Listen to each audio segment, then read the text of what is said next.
Líder SA, o olhar do amanhã. Oferecimento Marston, soluções em recursos humanos para sua empresa. Atendimento em todo o Brasil.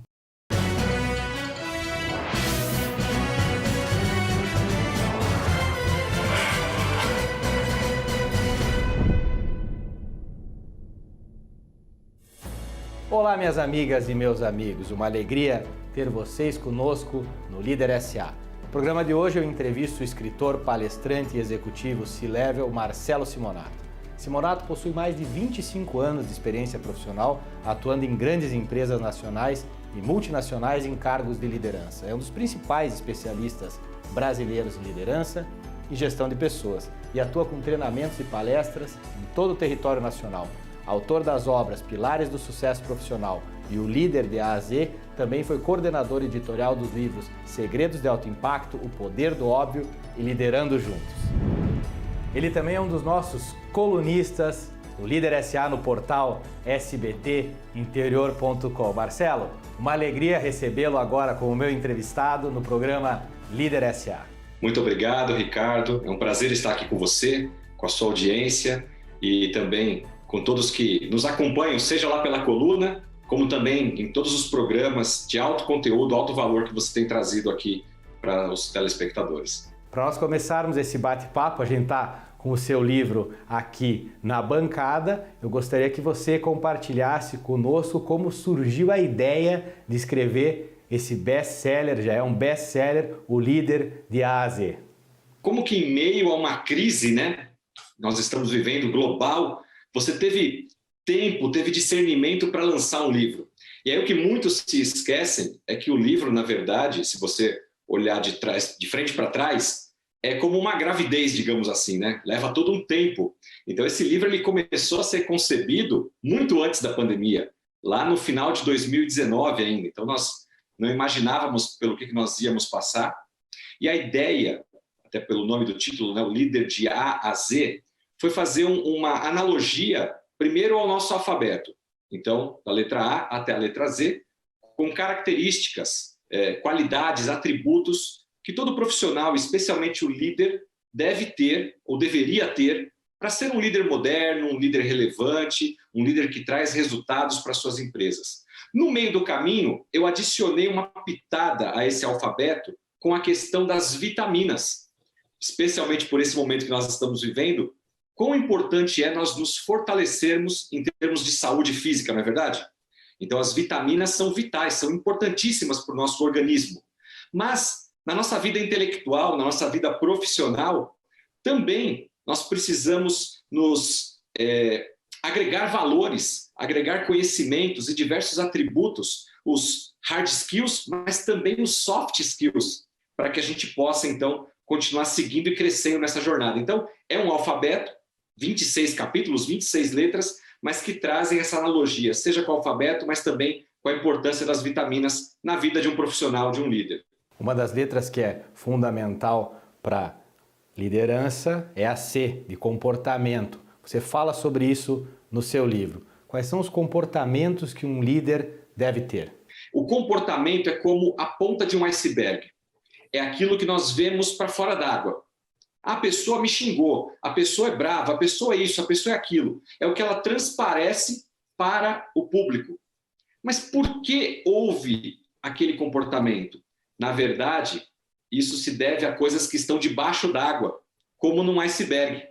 Então, nossos valores, nossas crenças, nossas verdades, a forma como nós enxergamos o mundo, fomos criados, tudo isso reflete no nosso comportamento. Então, você quer mudar um comportamento, você tem que ir na causa raiz. E muitas vezes é se aprofundar no eu, lá no subconsciente, nas crenças limitantes, sabotadores do sucesso, que levam muitos profissionais que poderiam ser extraordinários, tecnicamente muito capazes, mas comportamentalmente doentes, e que a gente precisa trabalhar isso na vida do líder. Sem dúvida. Você fala muito nas suas palestras a respeito de desenvolver pessoas, né? A importância que tem tanto para a companhia como para os indivíduos que fazem parte daquela organização, o desenvolvimento tanto pessoal como profissional. Enquanto as lideranças, quais são as atitudes que elas devem ter para propiciar esse desenvolvimento àqueles que são os seus liderados? O líder que deseja ter um time de alta performance, extraordinário, acima da média, que dê resultados, ele vai precisar, sem dúvida alguma, capacitar, desenvolver, ajudar, apoiar essa equipe para que ela também continue se desenvolvendo. Mas sabe onde tudo começa? Com o próprio líder, no desenvolvimento pessoal. Eu tenho rodado o Brasil, ministrando palestras, treinamentos, analisando o perfil comportamental de várias equipes e, invariavelmente, nós percebemos que o primeiro que precisa de ajustes, que precisa de mudanças, é o próprio líder. Não adianta eu chamar alguém e falar, pessoal, esse consultor, esse profissional aqui, veio aqui para resolver o problema de vocês, mas eu estou num pedestal, eu sei tudo, eu posso tudo. Se você sabia tudo, então por que você não resolveu? Então tudo começa com o líder tem que buscar esse desenvolvimento nele, em primeiro lugar, porque através dele, da influência dele, nós vamos então ser capazes de influenciar e modificar as outras pessoas também e ajudá-las a crescer, porque o principal atributo, na minha opinião, de um líder é fazer com que pessoas comuns tenham resultados acima da média. É fazer com que pessoas que, de repente, estão alocadas ali em posições onde elas não estão rendendo muito, e, de repente, vem aquele técnico de futebol, para a gente dar um exemplo aqui, e é o mesmo time, é o mesmo elenco, mas ele mexe os jogadores de lugar e o time começa a jogar diferente. Ele mexe com o astral, com o brio do time, e eles passam a ter aquela gana, aquela vontade de vencer.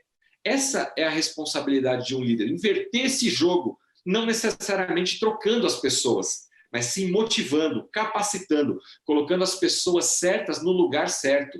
Bom, Marcelo, uma das partes do teu livro que me chamou bastante atenção é quando você fala da importância das lideranças terem um discurso alinhado à prática. Quer dizer, nós vemos muitos líderes que no discurso são aparentemente grandes líderes, mas estão com a prática descolada em se tratando de como eles se comportam no dia a dia. Quais são as forças que movem um time para que ele tenha sucesso? Seja um time, como você citou, de futebol ou um time corporativo?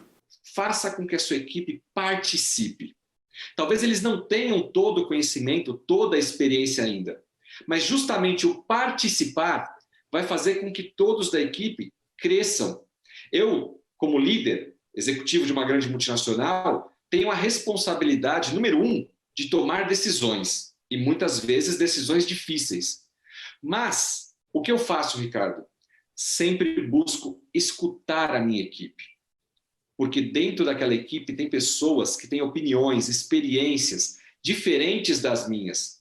Então, o líder que escuta o time, que promove essa interação entre todos, toma decisões melhores. E decisões melhores certamente vão nos levar a resultados melhores, que é o que no final das contas a gente quer, né? Todo mundo está indo trabalhar, quer estar num ambiente agradável, onde todos possam crescer profissionalmente, que possam conquistar os seus sonhos, os seus propósitos, mas não vamos esquecer que tem um stakeholder lá, um acionista, um empreendedor, um empresário, que está empreendendo ali buscando um lucro, um resultado.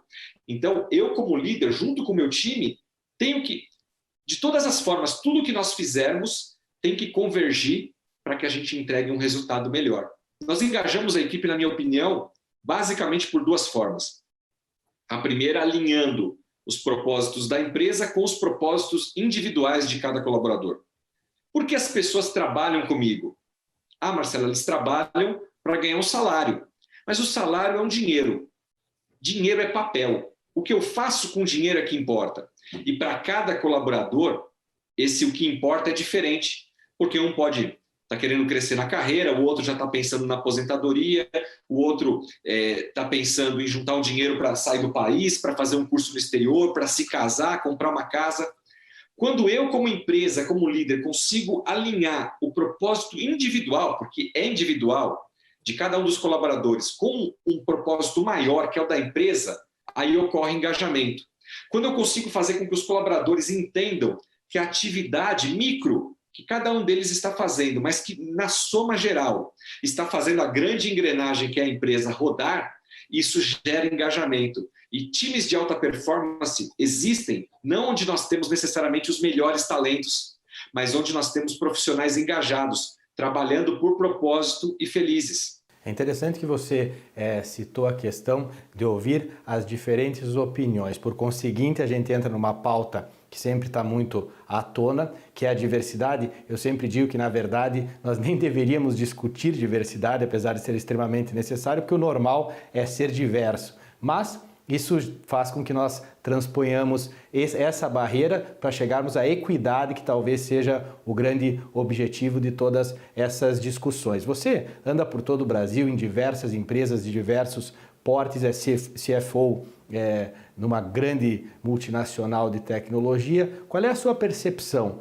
Empresas que investem em diversidade, equidade, seja racial, geracional, de gênero, elas são mais longevas e tendem a ser mais lucrativas? Liderar uma equipe diversa, como você mesmo disse, homens e mulheres, raças, credos, enfim, todo tipo de diversidade linda que nós temos, para um líder, isso não é fácil. Tá? Eu não estou aqui para tampar o sol com a peneira.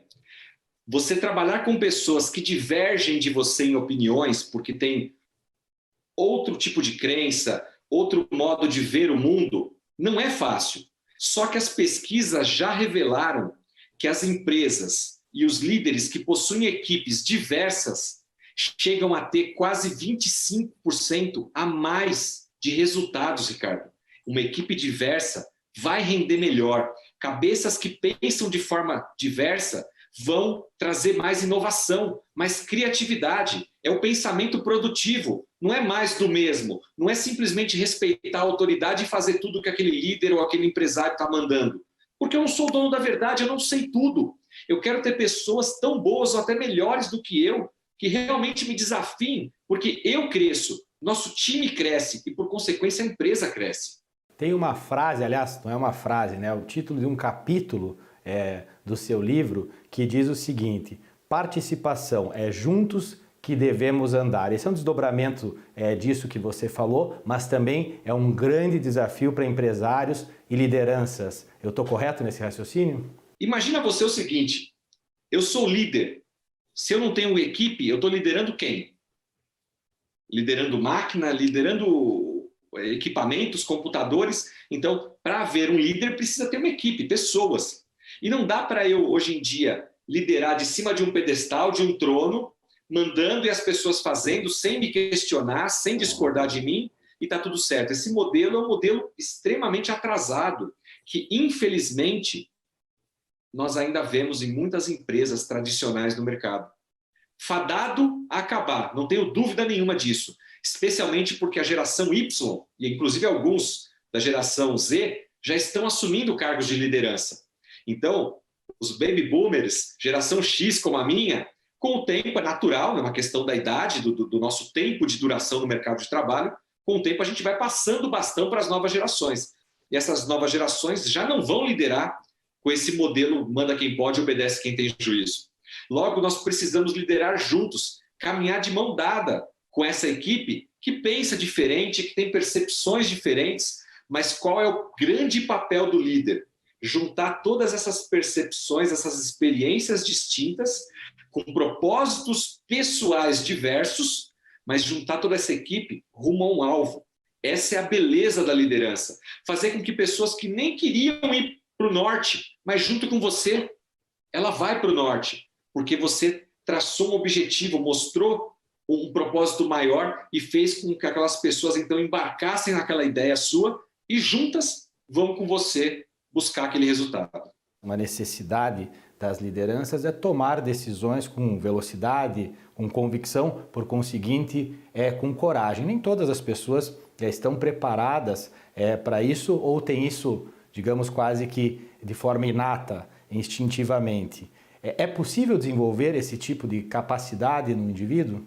Uma das perguntas que costumam me fazer é se o líder nasce pronto ou não. E certamente você já ouviu ou já até fez essa pergunta para outros.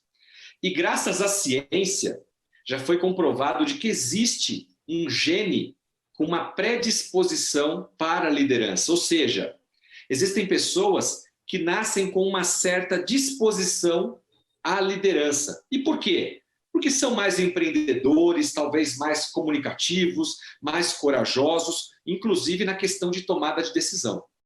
Agora, o que é bom e que nos conforta é que mesmo aqueles, e que é a grande maioria, que não nascem com esse gene da liderança, podem se desenvolver e podem se tornar grandes líderes, inclusive muito melhores do que aqueles que nascem com o gene, mas não buscaram o desenvolvimento. O que eu quero dizer com isso? Respondendo a sua pergunta. Sim, uma pessoa que tem dificuldade na comunicação, uma pessoa que tem dificuldade na administração do tempo, uma pessoa que tem dificuldade na tomada de decisão, como foi a sua pergunta. Cada um de nós vai ter um ponto fraco, um ponto a ser desenvolvido, é natural, é do ser humano. O que nós não podemos é achar que aquele ponto fraco, então nós não vamos desenvolvê-lo e vai ser o nosso calcanhar de Aquiles. Não. Temos que buscar desenvolvimento, seja através de cursos, de treinamentos, de mentoria, mas especialmente de se colocar à prova. Ou seja, eu tenho dificuldade para tomar decisão. Como é que eu resolvo isso? Tomando decisões, me colocando em situações onde eu tenho que tomar decisões. Porque sabe qual é o problema da tomada de decisão? Quando você não toma uma decisão, você já tomou uma decisão. A de não tomar decisão. A de deixar a vida me levar. Para onde for, tá bem. Isso é uma decisão. Então, decisões nós tomamos de todo jeito. Mas as pessoas não tomam essa decisão, entre aspas, com medo de falhar, com medo de tomar a decisão errada. Por isso que, na minha opinião, o escutar, a escuta ativa em relação ao time, em relação a modelos, mentores, outras pessoas que tenham experiências, que acoplem a sua experiência, é tão valioso na vida de um líder ou de qualquer profissional, de qualquer ser humano, por que não dizer, para que a gente possa minimamente tomar decisões melhores. Vamos acertar todas, Ricardo? Não vamos. Não vamos. Mas eu te garanto que nós vamos ter uma maior assertividade à medida que nós escutamos opiniões e experiências de outras pessoas para nos ajudar na nossa tomada de decisão e, pouco a pouco, nós certamente seremos melhores decisores. Vai vir um assunto e você vai bater no peito porque gerou a experiência, você já passou por aquilo. Quando você passa uma segunda, uma terceira, uma 10ª vez pela mesma situação, fica mais fácil decidir sobre aquilo. E só sobre situações novas, que você não tem experiência, você vai recorrer realmente a um grupo de pessoas que pode te ajudar a tomar uma decisão melhor, mais sábia. Por isso que a experiência é importante e para adquiri-la é necessário naturalmente que experimentar. Marcelo, o nosso tempo está chegando ao final, poderia ficar aqui batendo papo com você durante horas certamente, você tem muito conhecimento a agregar, tenho convicção que quem está nos assistindo certamente vai levar muita coisa legal para a sua carreira e para a sua vida pessoal, mas tem uma pergunta de encerramento que, pelo privilégio de entrevistar os grandes líderes brasileiros e latino-americanos no programa, faço a todos e gostaria também de fazer a você.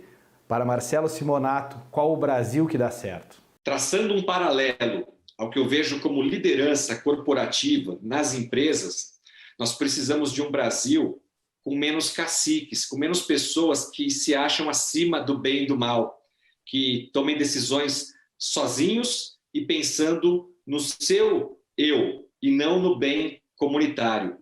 Uma vez que a gente pense no bem comunitário e faça com que a sociedade, as classes, pessoas de diversas experiências distintas participem nas tomadas de decisão, eu acho que a gente vai estar num caminho muito melhor. Marcelo, muito obrigado por esse papo, uma alegria ter você aqui no nosso programa. Desejo muito sucesso, nós sempre conversamos bastante também fora do ar, é um privilégio ter esse contato contigo. Obrigado em nome do Líder SA por essa conversa. Muito obrigado, Ricardo. Obrigado a você, a toda a equipe e a vocês, telespectadores. Nos encontramos lá no blog, na coluna da Líder SA, com vários informes sobre liderança e gestão de pessoas. Eu quero agradecer enormemente pela audiência de todas e todos vocês. E lembrar que estou presente nas redes sociais, no Instagram, @ricardo.bmq e no programa também, @líder líder.sb.sb.sbt. Venham com a gente e até o próximo programa. Líder SA, o olhar do amanhã. Oferecimento Marston, soluções em recursos humanos para a sua empresa. Atendimento em todo o Brasil.